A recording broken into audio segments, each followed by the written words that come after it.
Well, hey everybody, this is Jill Williams. Thank you so much for joining me. It's First Tuesday, and this is the time where I invite everybody to sort of come along and participate in the demo with me that I do on a weekly basis for my members. But the first Tuesday of the month, everybody gets to kind of follow along. And today I'm going to be doing some practice and experimenting with a product by Derwent called Inktense blocks.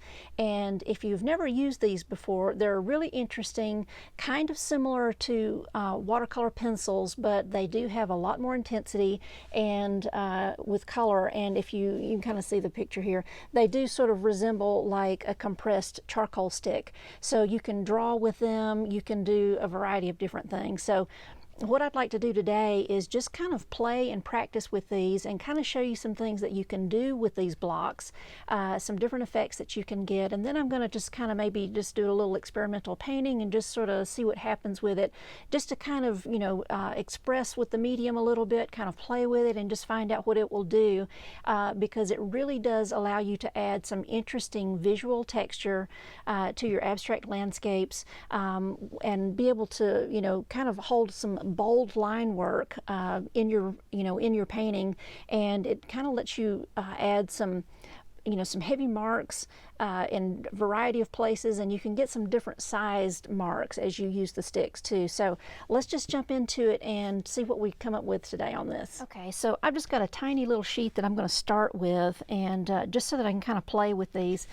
Here's the set that I have. This is like a set of 12, and you can get these in a variety of sizes, and also I know just from going on Amazon, you can actually buy the colors just individually. So if you find something that you really like, so they kind of look like compressed charcoal or pastel blocks, something of that nature. And so they do make marks, and they are completely water soluble. They are made of, it's basically watercolor pigment with a different type of binder that has allowed it to be compressed into these little blocks. Okay, so I'm just going to kind of play with these a little bit to just sort of show you what they do. And I do have a couple of watercolor pencils out here too, just so that I can kind of compare. These are going to be something that maybe you're a little bit more used to. So I'm going to start by just making a few marks with my watercolor pencil. Everybody has kind of used a watercolor pencil probably before, and it does give you a mark much like a colored pencil. And then you can come in with a wet brush and add water. You can see it begins to activate, and you start to lift up a little bit of that color. You're always going to have those original lines in there. It's never going to completely dissolve where where the pigment has made contact with the paper. So if you put marks down on dry paper and then go over it with the wet, you can see a little bit more marking. If I just wet my paper a little bit and then kind of come in with these, here's the purple, it's a little bit different.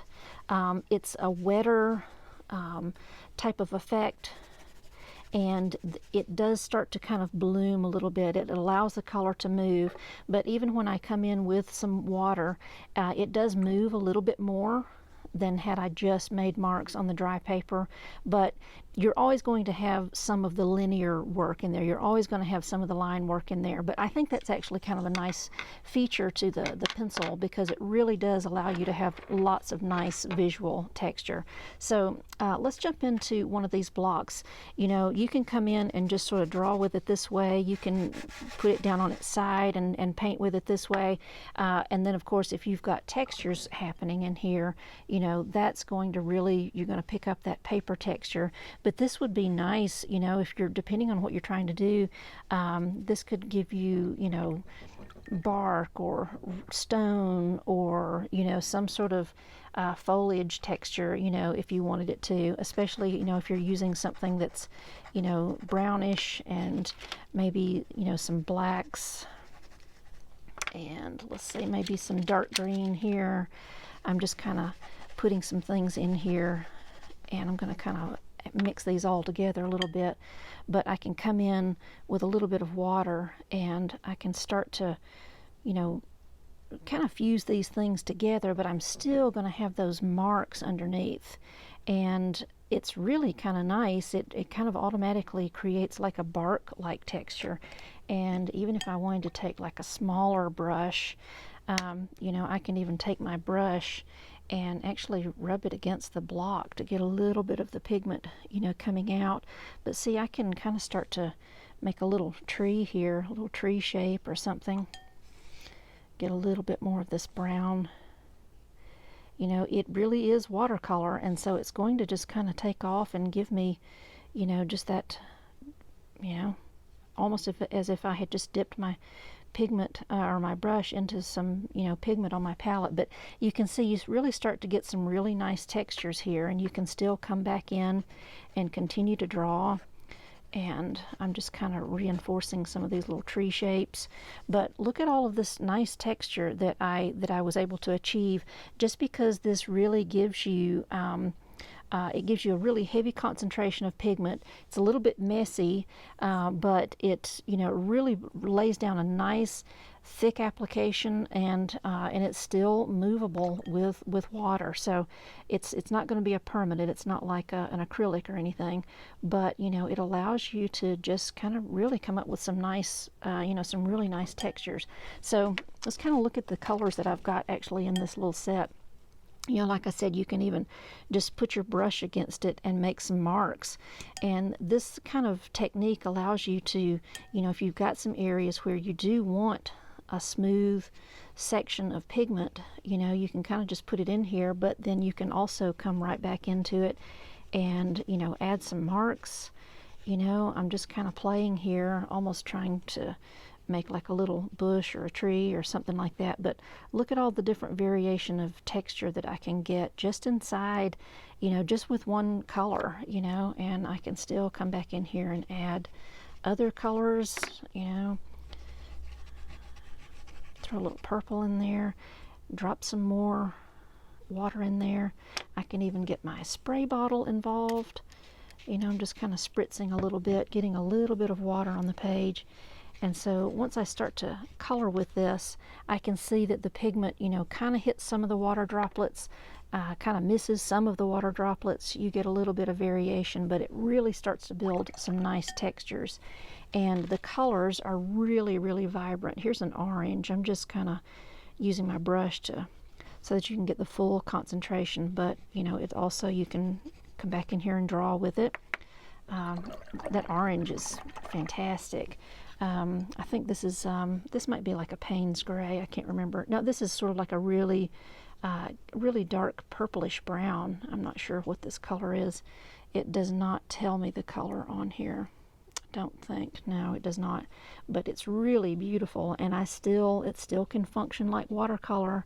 See how it's giving me these nice blooms, but I can still come back in here and develop some line work, you know, out of that same stick. Super, super fun. Let's look at another color. Okay, this looks like a royal blue, maybe kind of like an ultramarine. It might even be a phthalo blue. We'll see. Yep, this is more like a phthalo. Lots more intense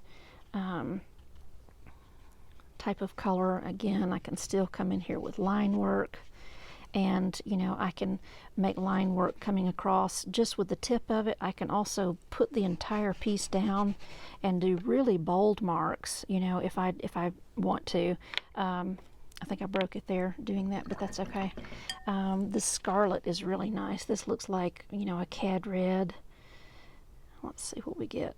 Oh yeah, really nice.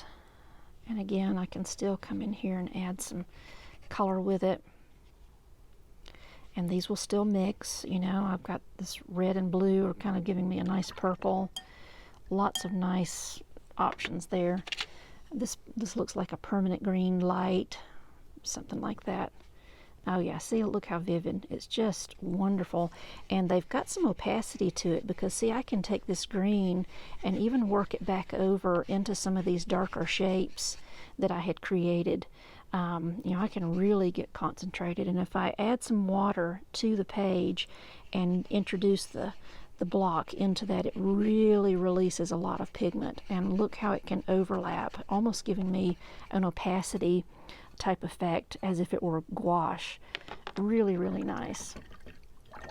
These colors are not going to dry permanent, okay? It is still a water-soluble pigment that we're dealing with here, like just like any watercolor. So once they dry, they are going to, you know, they're not going to be permanent. If you get them wet, they're going to move a little bit. But really nice cad yellow in there.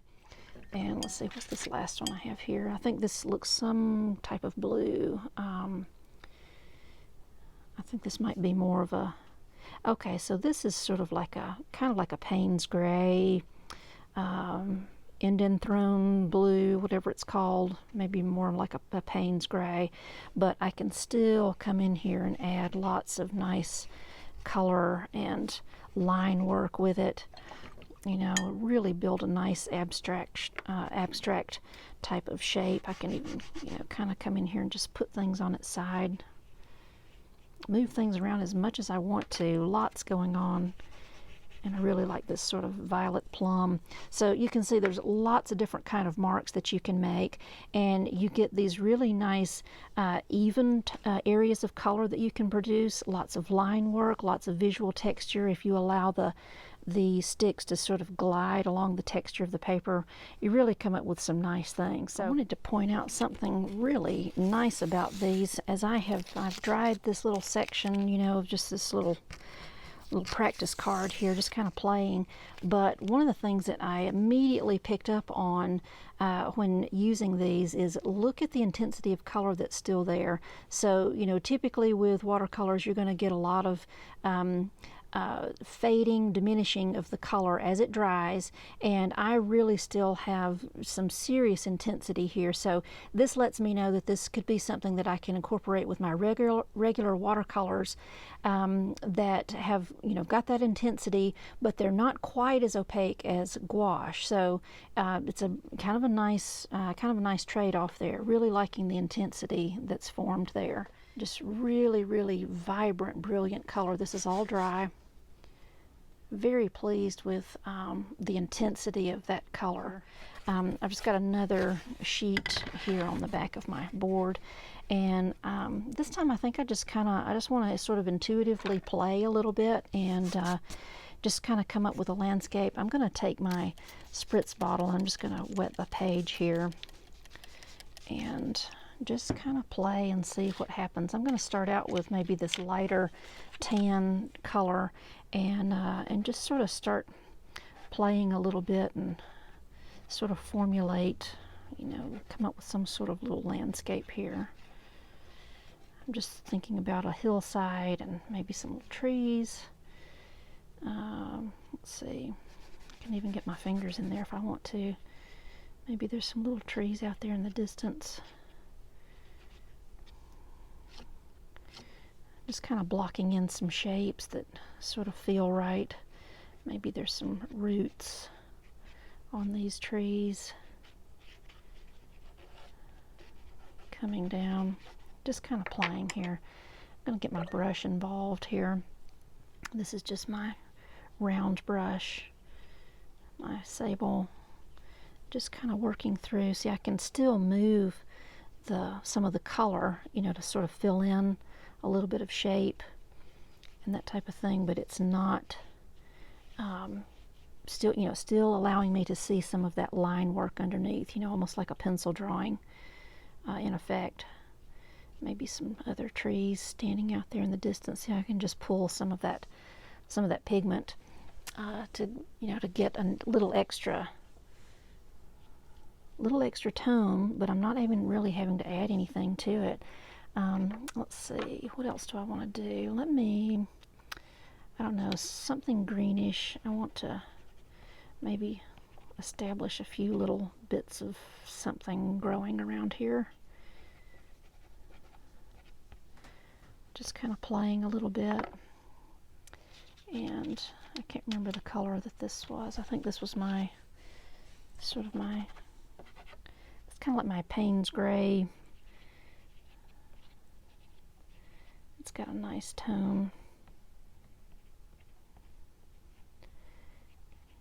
And I'm even getting some little blooms are forming, you know, as if I were really working with watercolor pigment with, you know, on my brush.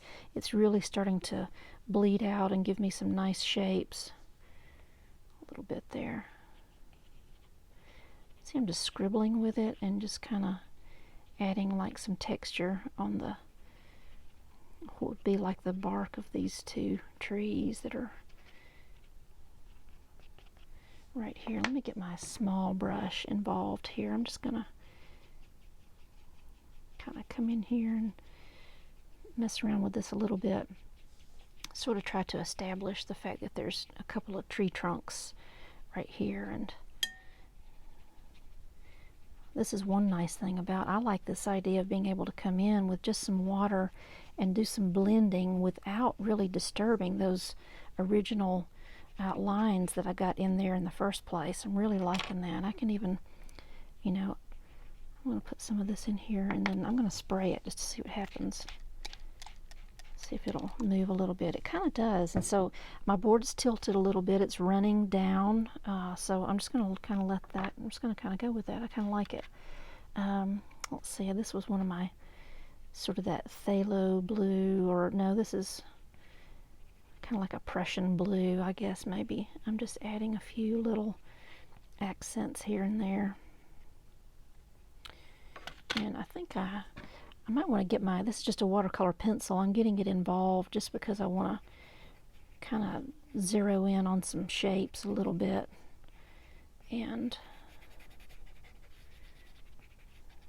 add some different little colors in here. There wasn't actually a purple one in my set.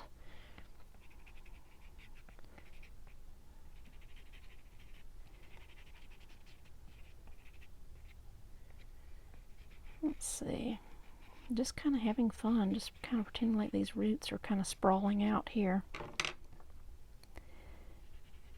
Maybe there's some little greenish things. And, you know, I can mix these right on top of each other and kind of put this tan and the green together, almost making, you know, just mixing the colors together right there on the paper. And I can still get my brush involved. These are really fun. It's just really drawing and painting all at the same time.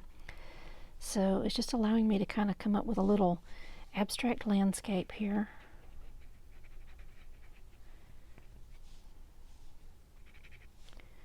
And I think I want to get a little bit more shadow happening. I'm starting to see the roots of the trees, and so I want to really make sure that I'm getting some shadows in there to really push those back.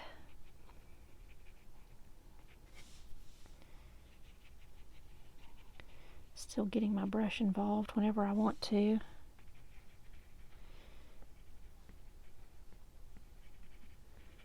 Really fun. You've got a lot of control, you know, because you're able to just take the little stick and just sort of paint with it right where you want it to go. I'm gonna get a little bit of this. Let's see. There's sort of like, I'm kind of wanting to see some little green growth happening right in here. I love these textures. See how it really almost looks like foliage, and it's just because that block, it just kind of rubs right into the texture of the paper, sort of giving you this imagined kind of texture there, a little visual texture. Yeah. Yeah, I'm liking that. All right, let me dry this just so everything's really wet, and so everything that I'm adding seems to start running together. Let me dry it and just kind of reinforce some of my shapes a little bit and values. Okay, so now that this is dry a little bit, I'm going to start building up some extra values here. I'm going to actually just get my brush and start working into one of these, sort of this brownish tone, just to kind of come in here and lay some value in here and start really kind of defining where I'm at with these trees in here. And I can just really rub against that. And if I feel like it needs to be a little bit darker, I can literally just come in here and just add it to the paper. You know, even while the stick is wet, it really does a great job just depositing some nice color. Do the same thing over here on this little guy. So I'm just kind of making this up as I go, but I'm just having fun with it. That's one of the main things that you want to try to do. Anytime you sit down with a new medium, just kind of play and have fun and just see what might happen. I can start to see these trees are starting to take a little bit more shape.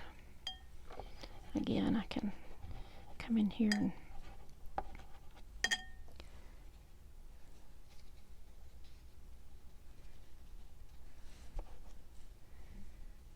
just kind of move around some of this color. Really fun. And then over here, I still have that. I really like that idea of something green just sort of being alive out here behind this tree. So I'm just coming in here and just painting. Kind of giving myself some negative painting, you know, around these trees to really help set them off.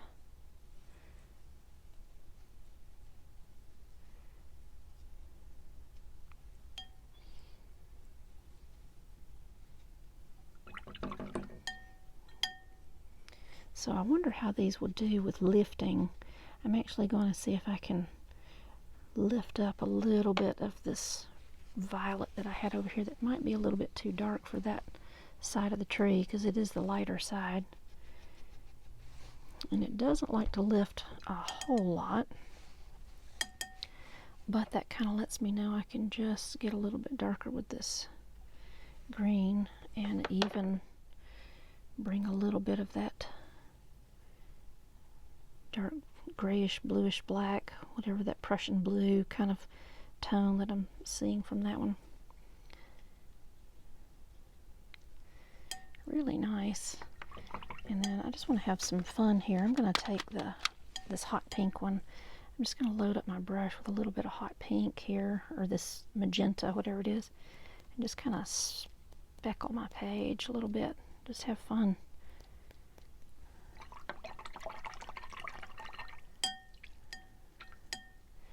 I could even take a little bit of this yellow, just a little. This yellow was kind of intense. It's a nice cad yellow.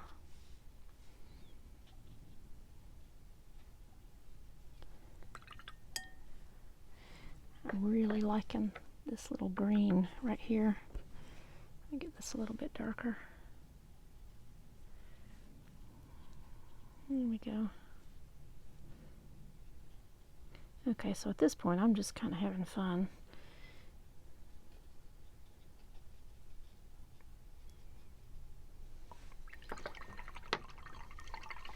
And as I'm playing, I can kind of see a few different things that I could try. You know, I've got a little bit, I would like a little bit lighter value over on the left-hand side. I just kind of elected for that to be the light side. This is just some white gouache. I know we were just talking about doing, just working with the ink tints, but it causes me to know that I can kind of just mix a little bit of everything in here. I can come in here with just a little bit of that white gouache and sort of reestablish the light side of the tree a little bit if I wanted to.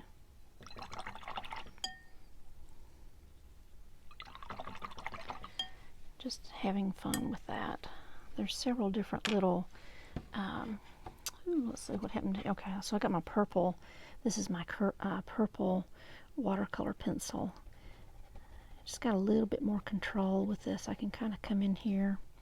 I've also got a brown watercolor pencil, tan. I can come in here and add some little tiny textures on top of things just because the point is so much smaller. These pencils are also Derwent pencils, and you know, they really go well with the blocks.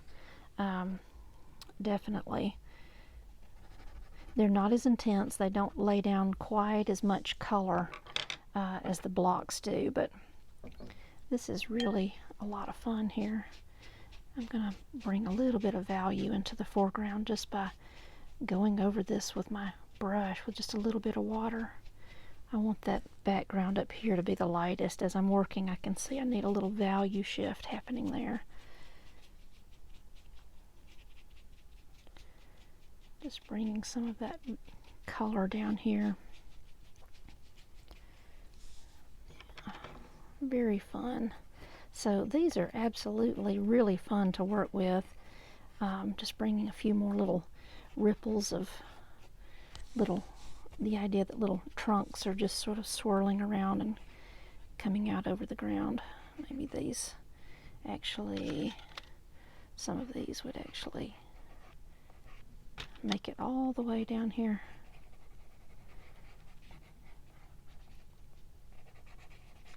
Lots of fun. Just wetting that. Alright, we still got these little trees off in the background. I'm really having fun with this. So I'm just going to want to keep those light, you know, back there. So I'm just reinforcing kind of that light tan color that I had in the beginning. Oops, got a little white gouache on there. That's okay. I'll just make sure to wipe that off, and I don't want to bring that back into my watercolor palette.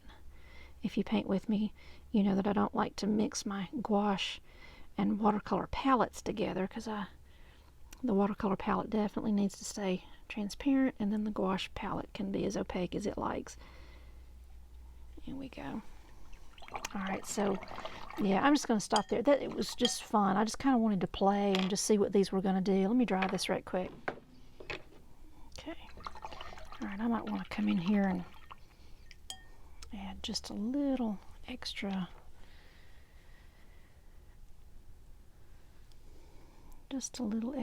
whoops, texture into some of these little trees.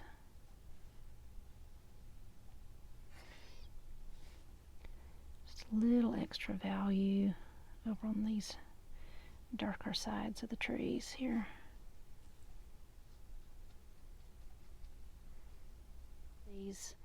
These are really just brilliant textures, very fun, very colorful, very dramatic, and you know, you can, you know, tell by the, you know, the first one, the first little practice page here, you know, there's lots of intense color going on. I guess that's, you know, ink tints. That's why that's the reason for the title, I guess, but very fun to do. I hope you guys enjoyed this. This was a really fun little demo to just kind of practice and play with, and these little blocks, they are really fun to use. So if you enjoyed this, definitely join me for the first Tuesday of every month. I'll be here, and if you're interested in painting with me all throughout the week, definitely consider my watercolor membership. There's a link in the video description so that you can go check that out. Lots of different instructional items, materials, resources, everything available to you on a monthly basis there. So thanks so much for joining me, and I will see you next time.